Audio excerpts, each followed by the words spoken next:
The Queen of Granada, by M. Riff.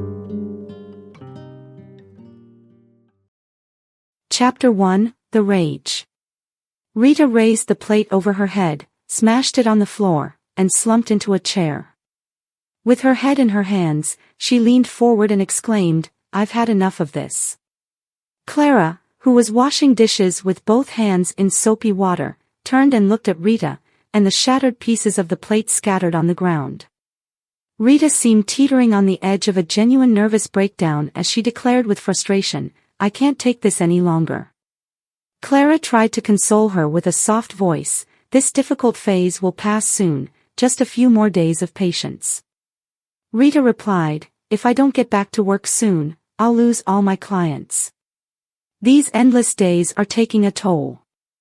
They were in the kitchen of La Casa, a student residence they ran on the Spanish coast, and washing up after breakfast. The students had already headed off to their language classes. The volunteers from the local tourism association, who usually assisted with dinner, hadn't arrived yet. Clara had her own room at La Casa and was there full-time. Without her support, Rita wouldn't have been able to keep the place running during Jose and Azer's absence. Their daily beach walk had shifted to the afternoon.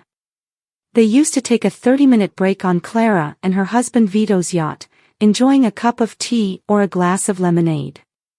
Around that time, Vito typically would be driving around in his Bentley or chatting with some Danish tourists at a beachside cafe. When Jose and Azer returned, he and Clara would return to Denmark. Despite still strongly believing that someone had harmed their daughter Megan, Vito had gradually lost hope of uncovering the truth behind her mysterious death. He couldn't launch a personal investigation since the police had labeled it a suicide, and even his wife didn't support his pursuit. Rita had made it clear that she didn't want to get involved in that matter, fearing more lives would be endangered.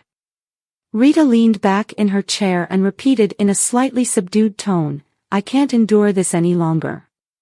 What's worse, deep down, I'm consumed by an unsettling feeling. I'm convinced this calm is just the precursor to a storm." Clara removed the dishwashing gloves and took a jug of fresh orange juice from the refrigerator. Before sitting down, she poured 2 glasses of juice. They both needed a break.